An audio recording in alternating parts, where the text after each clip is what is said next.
जामुड़िया के चुरुलिया में बवाल, पत्थरबाजी और टीएमसी पार्टी ऑफिस में तोड़फोड़, इलाके में तनाव। जामुड़िया थाना क्षेत्र के चुलोड़िया में गुरुवार को काम और रोजी रोटी की मांग को लेकर शुरू हुआ विरोध प्रदर्शन। अचानक हिंसक हो गई। इस दौरान जमकर ईंट पत्थर चले, कई वाहनों में तोड़फोड़ की गई। एक शासक दल टीएमसी पार्टी कार्यालय में भी हमला किया गया। घटना में कई टीएमसी कार्यकर्ता घायल बताए जा रहे और इस घटना में चुरुलिया WBPDCL मैनेजर विकास दत्ता भी घायल होने की खबर है।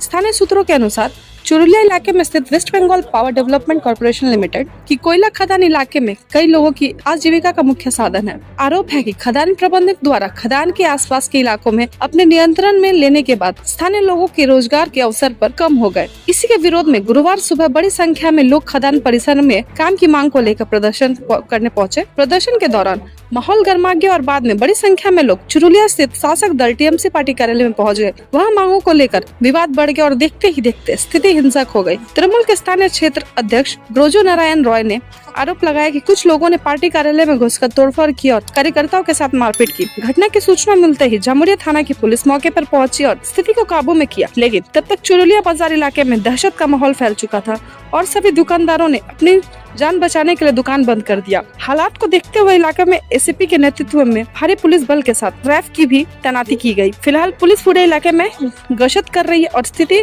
पर नजर रखे हुए है। इसके आगे के अपडेट्स के लिए देखते रहिए ब्यूरो रिपोर्ट न्यूज गुरु आसनसोल। প্রথমে আমার এখানে পাড়ি বিস্কে দাঁড়িয়ে ছিল, ওরা একটা কোম্পানির লোক ছিল, ওকে বললাম ঘুরে চলে যাও, তো ওকে যেতে দিল না।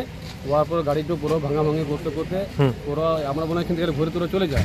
যেতে যেতে খুঁজলো না, পুরো ডেলা পাথর ছুটে আমার হাতিয়ে লেগেছে। কেন কেন ঝামেলাটা কেন সৃষ্টি কেন?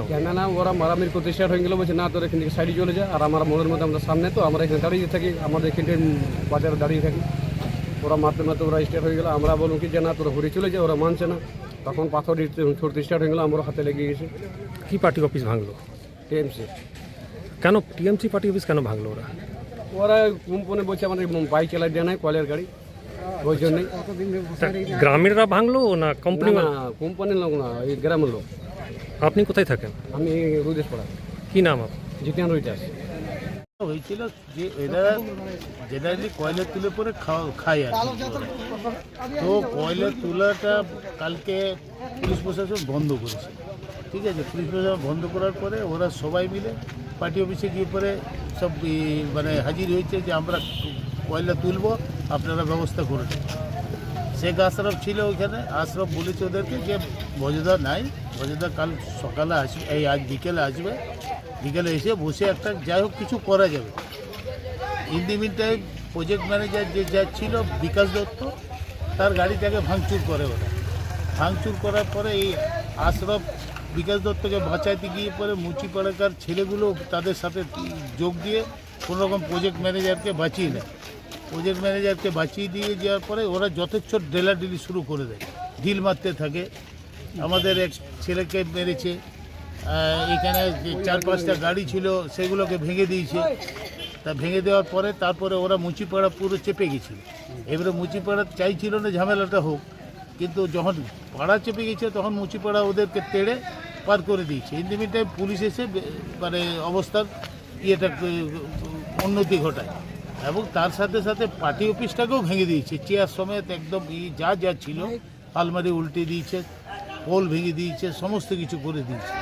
এই ঘটনা যে চুরি করতে দিতে হবে কয়লা, যেটা প্রশাসন দেয়নি, কোম্পানি দেয়নি, সেটা আমাদের পার্টির অফিসের উপর ওদের রাখতে ঝাড়লে। কোন দলের পার্টি অফিস? এটা তৃণমূল কংগ্রেসের পার্টি অফিস। কেন সেখানেই তারা এলো, এই দাবি জানালো, কেন হামলা চালালো কেন? এখন পার্টি অফিস এখন সব কিছুর মূলে জানে যে পার্টি অফিসকে বললে হয়তো আমাদের কোনো সমস্যার সমাধান হবে, কিন্তু তার মধ্যে থেকেও কিছু তো লোক থাকে, সে সিপিএমেরই হোক বিজেপিরই হোক, যে যাতে ঝামেলাটা লাগে, এবং তার মধ্যে থেকে কিছু লোক আর কি ঝামেলাটা শুরু করেছে। এরপরে এরাও শুদ্ধ ঝামেলা তখন শুরু করে দিয়েছে, ভাবছে ঝামেলা করলে সমস্ত কিছু আদায় করা যায়, ঠিক আছে। কেউ কি আটক হয়েছে ঘটনায় শুনেছেন? কাউকে আটক? একজন আটক হয়েছে। ইনজোর্ড হয়েছে কতজন? হ্যাঁ, কেউ ইনজোর্ড প্রায় আমাদের 6-7 জন হয়েছে, ঠিক আছে। একজনের হাতে লেগেছে, 4টে গাড়ি ভেঙেছে, ঠিক আছে। তারপরে পার্টি অফিসটা পুরো চুরমার করে দিয়েছে ভেঙে, ঠিক আছে। এই অবস্থা হচ্ছে। টিএমসি পার্টির লোক কারো আঘাত হয়েছে? টিএমসি পার্টিরই তো সব ছেলেগুলো যেগুলো আছে সব তো টিএমসি পার্টি। আপনার পরিচয়? আমার পরিচয়, আমি অঞ্চল প্রেসিডেন্ট বজ্রনারায়ণ রায়। দুধেল গাইদের দ্বারা আক্রান্ত তৃণমূল কার্যালয়, তৃণমূলের নেতারা মার খাচ্ছে, পার্টি অফিস ভাঙচুর হচ্ছে। বাহ, এটাই ভবিতব্য ছিল, এটাই হওয়ার ছিল পশ্চিমবঙ্গে। আমরা দেখলাম আজকে চুরুলিয়াতে আমরা যেটা দেখলাম যে কয়লা চুরি করতে দিতে হবে, তাই নিয়ে তৃণমূল কার্যালয়ের মধ্যে কথাবার্তা বচসা। অ্যাকচুয়ালি তৃণমূল কার্যালয় থেকেই তো চুরুলিয়ার কয়লাটা অপারেট করা হয়, তার জন্যই তৃণমূল কার্যালয়ে জিজ্ঞেস করতে এসছে যে কাজটা হবে কি হবে না। তৃণমূল নেতারা বলেছে না, কাজ করতে দেবো না। দুধেল গাইরা খুব মার মেরে গাড়ি ভাঙা হলো, বাঁশ দিয়ে পেটানো হলো, যাচ্ছে তাই কাণ্ড। তৃণমূল নেতারাই বলছে, আমাদের ব্লকের নেতারা মার খেয়েছে। অ্যাকচুয়ালি আসানসোলের যে বিষয়, যে মনোরঞ্জন মণ্ডল, পুলিশ সাব ইন্সপেক্টর মনোরঞ্জন মণ্ডলের ঘটনা, তার বাড়িতে ইডি রেড, সে এখন নিরুদ্দেশ রয়েছে। তার পেছনে যবে থেকে ইডি লেগেছে, ওনার নিরুদ্দেশ হওয়ার সাথে সাথে পশ্চিম বর্ধমানে কয়লাটা মোটামুটি বন্ধ হয়ে যায়। এখন দুধেল গাইদের কয়লাটা চালাতে দিতে হবে। তৃণমূল নেতারা বলছে না, এখন চালানো যাবে না, তার জন্যই মার এবং পার্টি অফিস ভাঙচুর, তাদের গাড়ি ভাঙচুর, তাদের সবাইকে খুব হয়েছে। এটাই হওয়ার ছিল, এইটাই পশ্চিমবঙ্গের ভবিতব্য। সমস্ত তৃণমূলের নেতারা এইরকমই দুধেল গাইদের দ্বারা মার খাবেন, তবেই এটাই আপনাদের শিক্ষা। আগামী দিন আরো কত দুরবস্থা অপেক্ষা করছে, সেটাই সময়ের অপেক্ষা।